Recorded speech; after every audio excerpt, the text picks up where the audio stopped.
Hello, folks. Welcome to another episode of the Doom Mixtape. So, here in our final days, I have 3 episodes for you, and all 3 will be double features. So, the 2 Christmas episodes are going to drop probably on Christmas Eve, but this is my first of 3 episodes. And I must say that, going back over things that I had considered doing for this series before was a very nostalgic trip that led me to feel really weird and complicated about a lot of different things. But first, this is from a set called Erkattäññe. I'm going to guess that's how you pronounce it, by Nicholas Monty. And this song, by the way, that's playing in this level is in fact the song Children by Robert Miles, which I had never heard before, but thanks to the Doom Wiki I found out, and I looked at I looked it up, and it sounds almost exactly the same as this MIDI, so it's a good MIDI. So back in the day I used to read a blog which is still ongoing called One Man Doomed blog, a blogspot blog, where this guy, I'm going to look up his name so I don't feel stupid. He writes this blog where he reviews just a bunch of different kmxexii, right? He reviews just a bunch of different Doom mods, and it used to be more active, but it looks like, let's see how. Okay, he's still updating it. Just not as much as back in the day. But yeah, I originally saw this WOD from there. This WOD actually got a pretty good amount of attention when it came out, and it got a Cacoward, which is pretty surprising for something like this with this sort of aesthetics. So with a name like Erkattäññe, and a name of this level, which by the way is called Abudhnas, Abudhnas. So I looked at both of those words, thinking like, oh, maybe it's a word in a different language and I just don't know how to pronounce it. But no, the only result was, in fact, this map. And same for Erkattäññe. Nicolás Monti is from Argentina, so I assumed it might be Spanish or some variation of that, but no. But the interesting thing is, I think what compelled me, and I hadn't even played these maps, is just the description on the One Man Doom blog with such a mysterious name. It's honestly the same. His blog is how I discovered alt, or at least I had played alt briefly, but I didn't think much of it. And then looking at his descriptions of each of the levels, and just the names of the levels were all very cryptic and not usually what you'd expect for a Doom map, and it made me really compelled. And his description also really compelled me. So I'm gonna read it right now, actually, for this map in particular. It says, "This level has a gimmick I've seen a few times, but is used quite potently here. This map is composed of a series of areas in an enormous underground cavern that are isolated by lengthy blind drops. The only downside is that it leaves lengthy periods of descent that come out as being a bit stale if you have to drop down the same shaft multiple times, which you probably will. Another important element, the toxic area right off the starting zone is a dead end until you have the blue key, but not checking it out once will deprive you of the rocket launcher, which is a super useful for virtually the entire level based upon the number of rockets Monty throws at you. Not that it really helps you with the level's nastiest trap, an up-close and personal battle with an archvile in a super long elevator, which we will talk about shortly. I'm actually going to this area now. So you noticed how I picked up the rocket launcher first in that opening area. I literally am going to have to load another save. So I played this map a few times before, so that's why I'm way better at it than I usually am at playing maps for this. So yeah, I am literally going to have to load a save that happened to be in the exact same place, but where I had more health, because what happened is I had started recording, but I realized that I didn't have the right sound device, so I had to redo the recording. But I happened to save the previous recording in the exact same place, and that was the only way that I could defeat that arch file that's coming up in that long elevator that you're about to see. Now there is an invulnerability sphere up there, but I don't know how to get it. So yeah, like I literally couldn't get past it because I had too low. Because you basically have to tank the damage, presumably, unless you get the invulnerability sphere.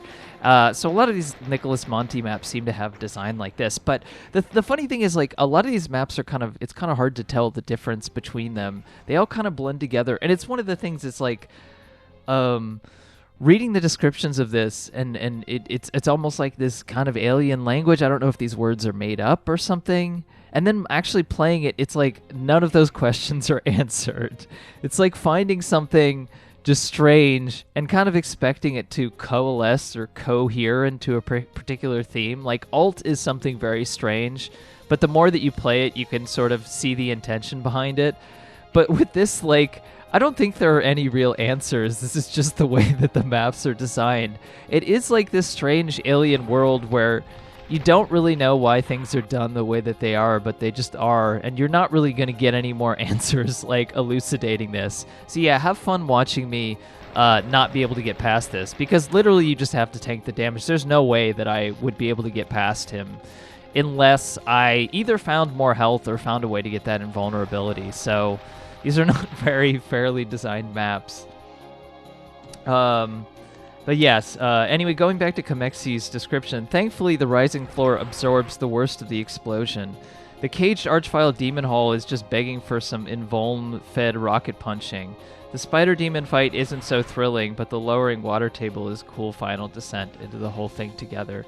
So yeah, I mean, a lot of these maps, like, early on, when I was picking maps for this set, they were either sets that I had played, or a lot of times they were just like maps that had compelled me that I had seen in a playthrough or I'd seen described. But I started to get sort of insecure that I'm like, I should really play through these whole sets to see what like really stands out and, like, you know, spend more time on that. And the funny thing is, like, a lot of the same time it was like the same maps that stood out that I thought were anyway. But, you know, I also think it really doesn't really matter. Okay, see, I had another save where I had 100% health right here, and it's in exactly the same place. So I was able to just tank the damage with this archvile and get through it. But yeah, there's just something, like, wistful about this music, the song Children by... the song Children by Robert Miles. I've never heard of this artist, but, like, weirdly, like, 90s techno, you know, kind of stuff has become really popular and nostalgic now, so maybe I'm just, like, catching up to the curve. But what was interesting about this set, and, like, Nicholas Monty's work in general being celebrated, is there is kind of a nostalgia element, like, inherent to it, in that they are inspired by a lot of old Doom wads from, like, 1994, 1995 that are a little more amateurish, a little more, like, minimal in detailing. And it's kind of like listening to a punk rock album or something like that, or like a lo-fi album, where it's like you look at this and you're like, I could do that. Like, you know, like, this map is compelling in a lot of its design, but it doesn't quite transcend to the level of, like, a really, like, potent, like, statement. But it is unique enough to feel like not quite like anything else, because there is this feeling of like mystery and just strangeness inherent to this sort of design, this sort of sensibility, just these textures. Like, it's almost, so this is why I think of these two maps that I'm playing as like a brutalist doubleheader. They have like very brutalist style aesthetics. Like, if you think of brutalism as being like something that is inherently exposing the fundamental, like, architectural nature behind, you know, things without, like, lots of adornments or whatever that obscure that, then the Nicholas Monty levels certainly are, you know, they certainly fit that description. But it's just, there is something, like, really weird and wistful. Like, almost all of the maps in this set, and it's possible in the other Nicholas Monty levels. He has a bunch of other sets. It was kind of way too much to go through because so many of these maps do look very similar to each other, and I wanted to pick one that had a very particular theme to it, and I just love things that involve diving down large holes. But they all use pop songs, midis of pop songs. So having this pretty intense, very emotional sounding pop song MIDI to these very kind of alien and spare and kind of mysterious and maps that aren't really giving you anything. They aren't really letting you into anything. It's not like something like alt where it kind of coalesces into a broad statement. It's more of a style. It's a really weird combination. It feels very I don't know if unnerving is the right word. It's kind of this combination of nostalgia and mystery that also feels very sad because there's just something kind of lost or strange feeling about it. It made me feel kind of emotional playing through it. Maybe it's because I never really played through this set. Maybe it's because Doom Mixtape is ending. Maybe it's because the map that I paired this with. But there's just something about it that is it feels like a lost world or something. It's hard to describe. Oh, that was good timing with the music here. Just falling down these large holes, there's just something about it. It just has a very consequential feeling. It's building up to something profound or something. I don't know. There's just a lot of things that are very effective in creating a certain emotion, but it's done in a way that never really gives you anything. It doesn't quite direct you in a particular way, so you don't really know how to feel about it. It's just it's all very ambiguous, which is kind of strange. But it's also hard to know even what to say about it. But I guess that is I guess it's easier. I guess it makes sense that this actually got a Cacoward or this style at least was popular for some people because one, I think this map is designed like a Doom map. I mean, in terms of combat, and it is pointing to a specific point in nostalgia that a lot of people who have played Doom maps will understand. And it is it's not trying to obscure it with a lot of intense artistic statements like some of those Russian maps are. So I think maybe that's why it read better to some people than something like alt did. But I don't know, it's just strange to think about. I don't think I could play through a whole set like this because there's just something about it that unnerves me. I'm not really sure what it is. I think there is this coldness to it. There's just this coldness to it, and to some of the design, because there is this feeling that the level doesn't necessarily care about you. You're not really sure exactly what will happen, and the world is not going to give you anything that as a reward that's going to really let you know those things. And there are some things like that archfile on that lift where it's just well, you're kind of screwed if you don't if you don't do this right. If I hadn't walked to the end here, there's just literally a BFG at the end of this section here. If I hadn't walked to the end, this made, because there's a section later with an archvile and two archviles in a cage and a bunch of demons, a bunch of pinkies. And when I first played this map, I just kept dying over and over and over again because there was no way for me to handle it. I just couldn't do it. But having the BFG just made it ridiculously easy. And literally just picking up the BFG just means running to the end of this hallway instead of diving down this. It's not hidden deep in a secret. So it's one of those things where it just feels like the level doesn't quite care about you. And if you miss something, then you miss it, It's a really weird feeling because, like, especially if you're used to designers, very thoughtfully placing items in a particular way. And I'm not saying that there's no thought in the way that, like, Nicholas Monty placed them, because I don't think that that's true.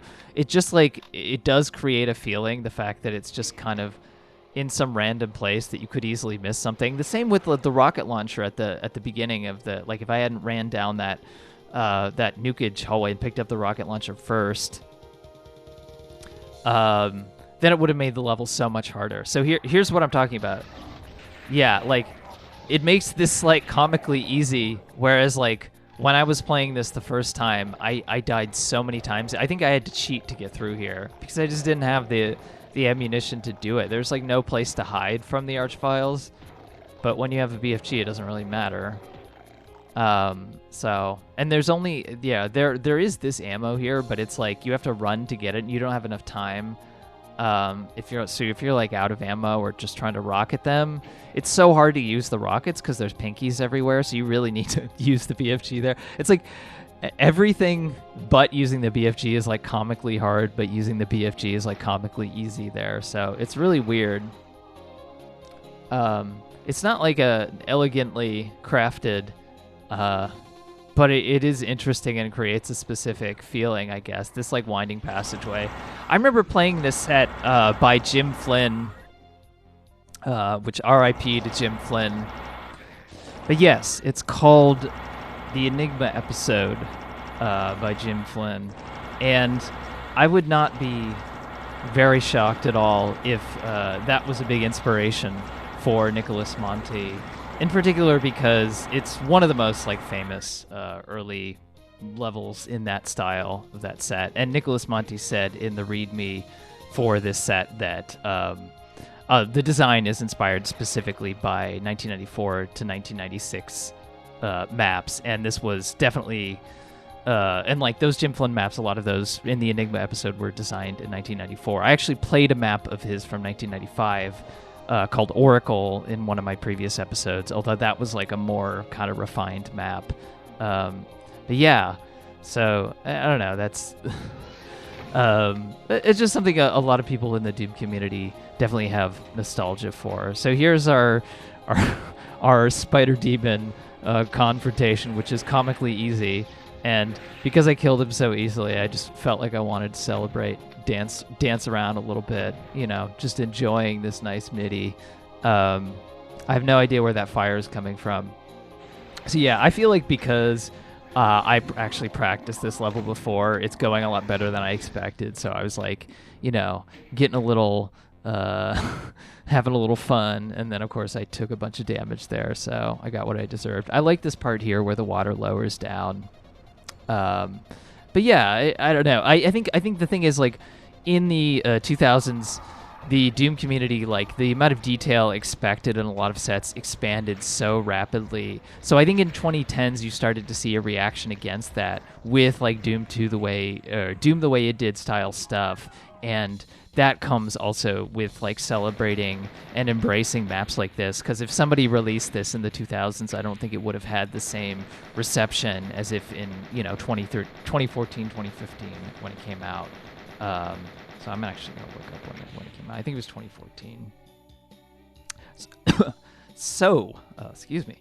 The next map in this doubleheader, well, by the way, you'll just see me enjoy the nice Fleetwood Mac MIDI for a second in the next level before I move on to the next. So, yeah, Erkattäññe is from... oh, nice. We love it. We love it. Yes, this song is called Seven Wonders by Fleetwood Mac. Erkattäññe is from 2015. Okay, so this is, yes, I've talked about this a lot. The set is from 2014, Doom 2 in name only. So, yes, this set was technically started by me in 2012. I made a post in the Doom World thread. I think it was inspired by something else. I don't know. According to the wiki, it was inspired by something else. According to the wiki, this project had its origins in a Doom World forums thread started by Hellbent on the subject of remaking BF Thud. It's possible that that's true. I don't remember that. This prompted a similar thread the next day by Liz Ryerson conceptualizing a project where mappers would recreate their favorite IWAD level and what they hoped the map would be like. Or sorry, their least favorite. So I think I had like a specific idea that like you were supposed to remake your least favorite level in a style that you would have liked to see, but like have it be different from the original maps, because I think that was like the idea. I wanted it to be different from the original maps. And so I was not at all prepared to start a project at the time. I had a lot going on in my life. And it just, I don't know, I had like really weird high standards. I was still like a newbie to Doom editing, which I still like guess am, but I have at least released a map. So somebody else took over this project, Tristan Clark, Eris Falling.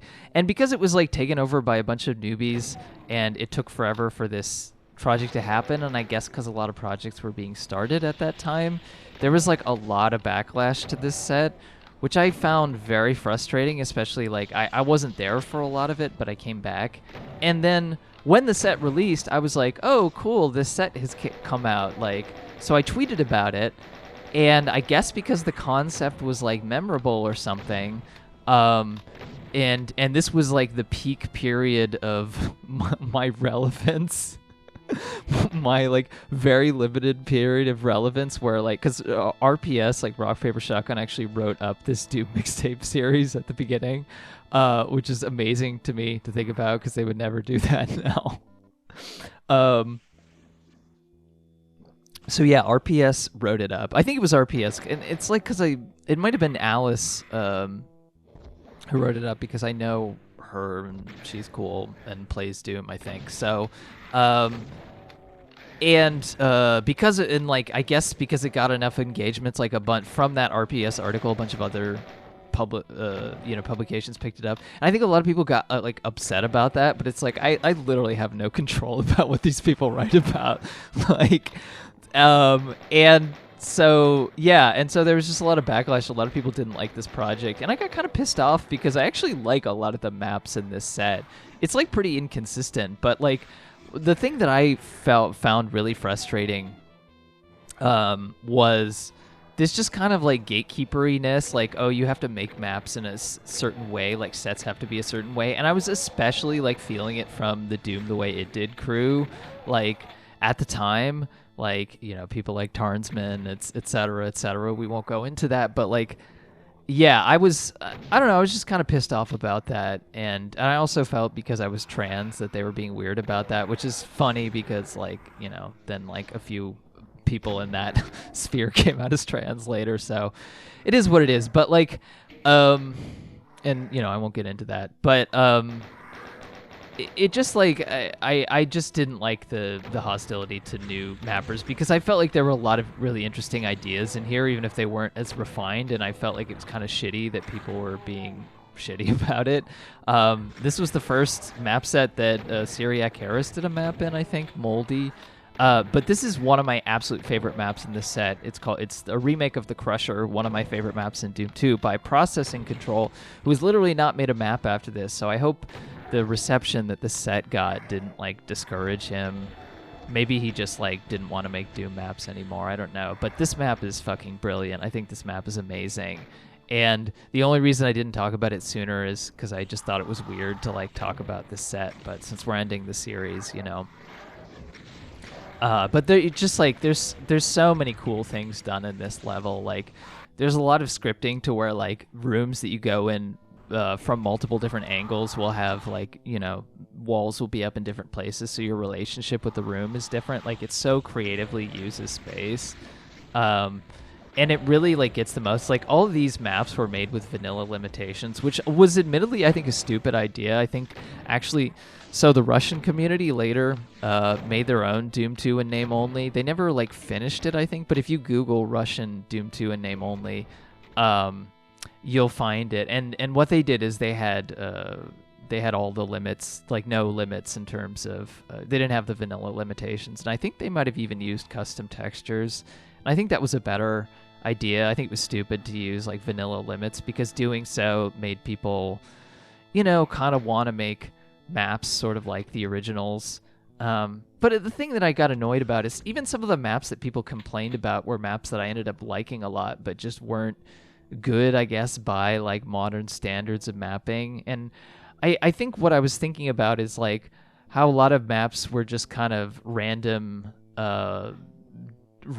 things kind of thrown together, especially in the 2000s. I felt like that, like people were just kind of randomly making hallways and stuff. And I guess I wanted people to think about like, what is the concept behind this map? Like really think about like, what does this title mean? And like that could result in something more creative, or that could result in something that is like less interesting. So I don't know. I guess it really depends, but that was the idea behind it anyway.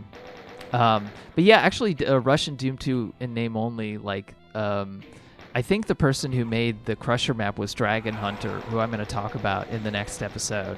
So, but it was also really cool to see that, because I was really into the Russian Doom maps.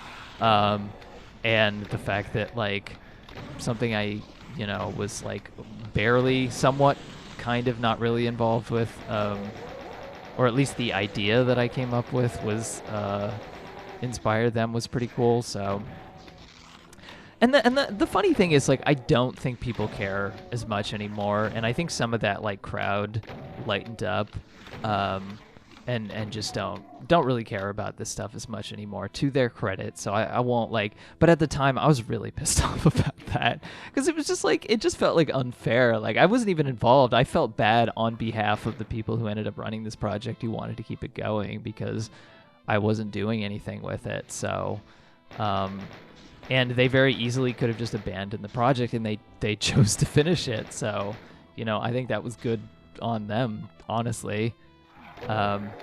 This map, some of these maps honestly might have been done in like 2012 too, even though the set came out in 2014. So this might not have been the last map that Processing Control made. So yeah, by the way, this MIDI is from a set called Crucified Dreams. It's the map 23 theme. But yeah, Eli Cohen, Processing Control, also did the first map of this set. He did some maps in a set called Interception. Oh, he most famously, I guess, has a map in Community Chest 4. That's probably, and Doom the Way It Did. So if you played any of his maps, those are probably two sets that a lot of people have played. But yeah, he also did the first map in this set, which was a very good first map. Yeah, I showed you like the very, a very small peek of it right at the beginning of this. But yeah. Anyway, like, so yeah, you see this concept. This is kind of like a better version of that long elevator with the archvile concept, where it like slowly reveals enemies. But because this is earlier in the set, it's a little bit better about that. Although I think one of the things that people complained about is that maybe some of the maps were too difficult early on, like especially the next map, the remake of Dead Simple, which I think is valid. Because, like, this map is generally pretty good about, like, the enemies it uses until the end, where it becomes basically, like, something else that we'll talk about in a second. But yeah, I understand that. But the thing is, like, so many Doom map sets do that. So I can't really, like, I don't know. It just, like, you gotta take stuff for what it is, I guess. But people who are very immersed in that community and very, like, wanted to see a very particular thing and were, like, upset about, what they perceived to be certain things, were much more, like, active in sort of policing that stuff than I think they probably are now. Although, I mean, for all I know, the dynamic might completely changed. I know with, like, Doom 2016 coming out that it brought a lot of new people in. And, like, there are big YouTubers who cover Doom modding now, to the extent that there wasn't. So they're probably, and like boomer shooter stuff, obviously, which, I've already said my feelings about. My feelings mostly being that there are a few good boomer shooters, and then there are lots that are kind of can take or leave. But yeah, I'm trying to figure out how to get through this crusher, this mini crusher. So we can get to the big crusher. But yeah, I like this elevator. This elevator gets like multi-use. There's a lot of like multi-use spaces in this map. I really recommend actually playing through this map. Even if you don't play any of the other maps of this set, playing through this particular map, because I think the way he uses like spaces like multiple different ways is really cool. And especially when you consider that this map was made with vanilla limitations. It's not a limit removing map. I don't know what else to say about Doom 2 in name only. I am very sad that I wasn't able to, actually do a map for it. I don't know why I had so much fear about I guess I had a lot of fear about being judged or whatever by this community. I just didn't think that I would make something up to snuff, and I thought that they would shit on it in the way that they ended up shitting on the set in general. And as somebody who was starting to get involved with the game industry as a whole, I felt and also dealing with harassment for being out as trans at a time when, I mean, not that you don't deal with tons of harassment for that now, because you totally do, but at a time when that wasn't very common, it was just really hard to deal with. So I don't know. I also have a thing of starting too many projects. But yeah, you can see what this map looks like overhead. Like I said, there are a lot of spaces that middle area is used multiple different ways. There's multiple different tiers, I guess, of it. It's confusing. It's hard to explain exactly. You really have to play the set and play this level to know what I'm talking about. But yeah, I don't know. Just playing through this again, it was unearthing long ago memories. It's weird because it wasn't that long ago. It was 10 years ago. About 10 years ago actually. Because even though this set came out in 2014, there were a lot of maps that were actually done pretty early in 2012. So it is more 10 years. And I don't know, a lot of this stuff, the last time I really thought about it was considering doing Doom Mixtape videos about it for the original kind of set of videos I did in 2015. So it has been literally 7 years. And it's just weird. It was eerie. It's it's like stepping back into an old dream space or whatever. Thinking that I so much of writing about alt or talking about any of these levels, it's something you have a very personal relationship with, but you don't necessarily see other people have the same relationship with it. And because it's not and I mean, I experienced this too with music and other kinds of art too, but especially with Doom mods, it's no one really takes this stuff that seriously. So it's just if the Doom community is probably the only place you can talk about it, and there was just a very particular sensibility that didn't seem to be interested in certain things. And so I just felt okay, there's no one who's interested in what I'm interested in. There's no one who wants to talk about this. And of course, now that's not true nearly as much, but at the time it really felt like that was true. No one took it seriously. And there was no way to share that. So I think that's why I started and got the idea to do this. It's because I just felt I'm seeing at the time, I felt like I was seeing a lot of indie developers get celebrated for things that were being done better by modders, if not or at least that there was elements of these levels that I feel were not getting nearly enough credit for being creative, because inherently we see value as being attached to something commercial and not just something somebody does as a hobby. And I'm not saying that a lot of people in the Doom community take themselves super seriously or aren't just doing things for fun, but it doesn't really matter if they're doing it for fun or not. It just matters what the end result is and if it's worth talking about, which it is. So yeah, I don't really like this timed thing with the crushers. It's not that big of a deal, but I would have slowed down the speed. I think it could have been a little more interesting, but I think the idea behind this map is he's trying to fit a lot into a small space, and probably some of this comes from the vanilla limitations. So, which is why probably removing the limitations as a constraint on this project would have been a lot better. I think the idea was this could have shipped as a commercial game as Doom instead of what I think that was the idea. It's like you open the box and maybe this is what you played instead of the original Doom. It was like a fantasy version of the original Doom. It's like if you just read a description of the levels, like this is what you would imagine if you were the designer. So I think that was the idea behind it, but I think probably making a limit removing thing would have been better. This just goes back up to the same lift area with the, which is cool. Like there's like multiple ways through that. I don't know. I feel like this is very thoughtfully designed up to this point. And okay, here's the big area. And this is, okay, so this area is basically just hunted, the plutonium map. It's a maze, and there are a bunch of archviles in it, and you have to kill them. And there are a bunch of cacodemons that annoy you. And I remember this being not nearly as hard as it was playing through this. So either I think I missed, I don't know, I just got brighter there. I think I actually hit brightness up when I was recording. Either I missed the plasma and BFG because they were probably somewhere in this map, or I just never played this map having not played through the previous several maps. So it was way harder for me this time because the rockets were the only meaningful ammunition that I could really use to kill them.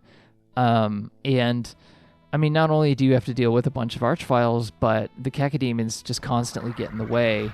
So yeah, it's going to take me a while to get through. But I really do like the look of the maze. It's like very striking.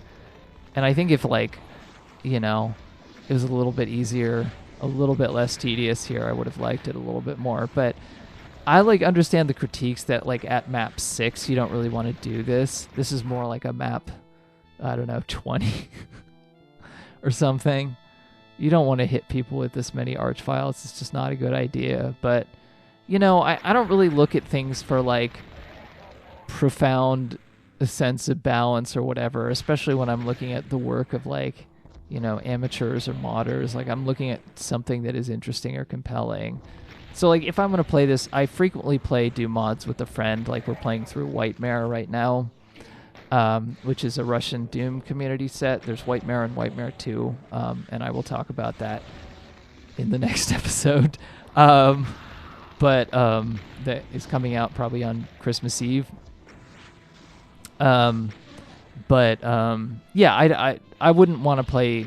He plays Doom mods, but not to the extent that I do, and is not really fond of tons and tons of archviles like this, just shoveling through it. So, yeah, I wouldn't play through a set like this with him. But I do think, I don't know. I think that there's plenty to be gained from this, and I think this set is honestly worth playing. I think there's plenty of interesting ideas in it, so long as you don't expect I don't know, so long as you don't expect it to be this amazing refined experience or whatever.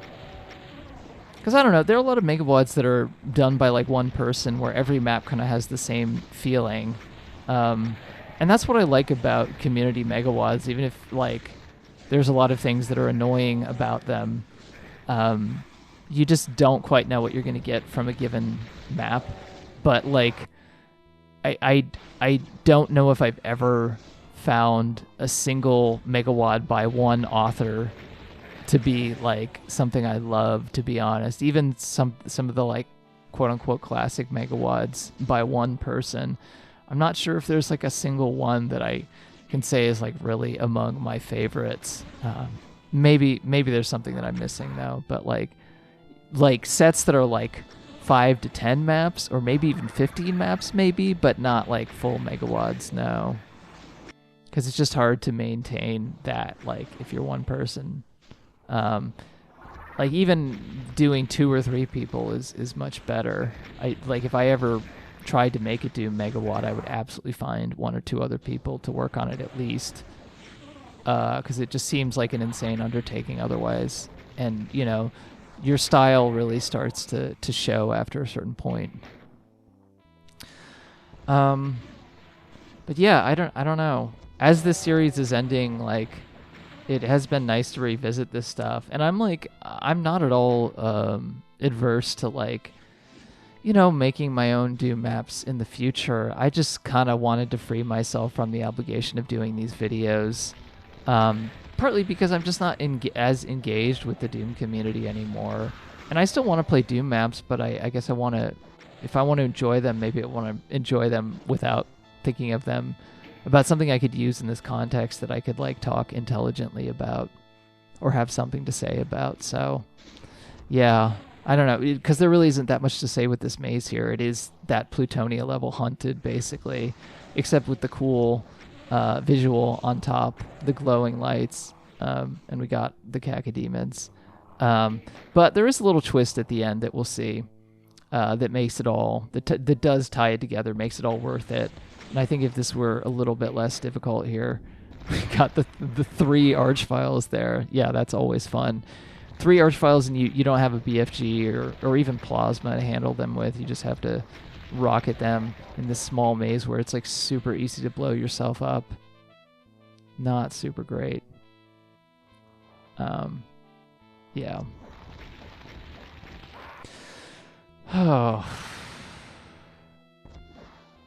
Yeah, the map that Eli Cohen did from Community Chest 4 is called Downriver. It's map 14.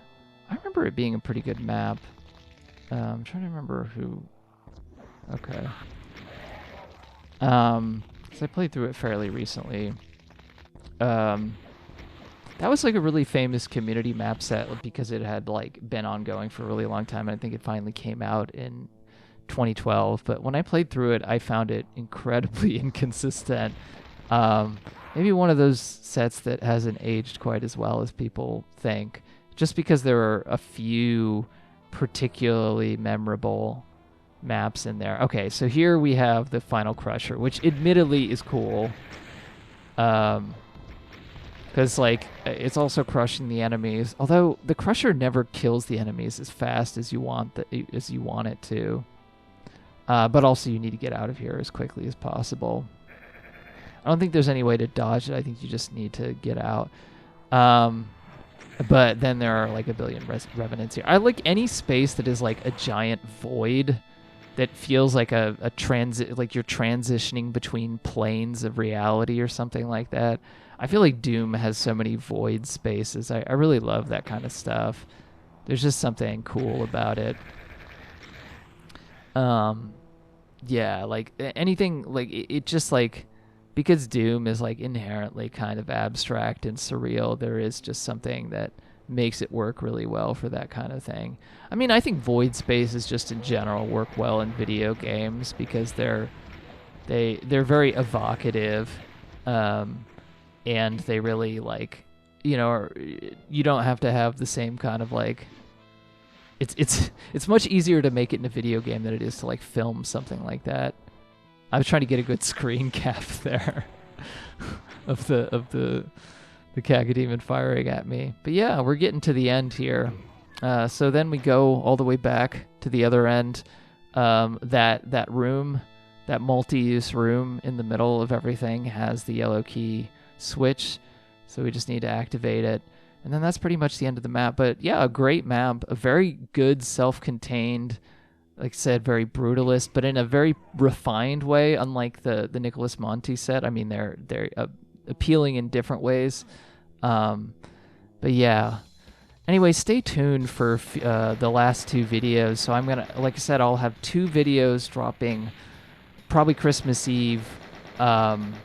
And it'll be fun and interesting to talk about both of them.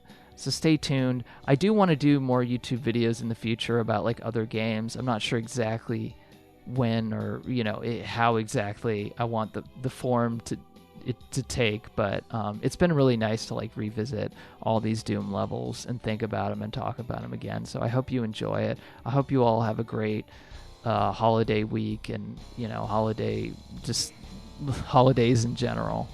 So yeah, see ya.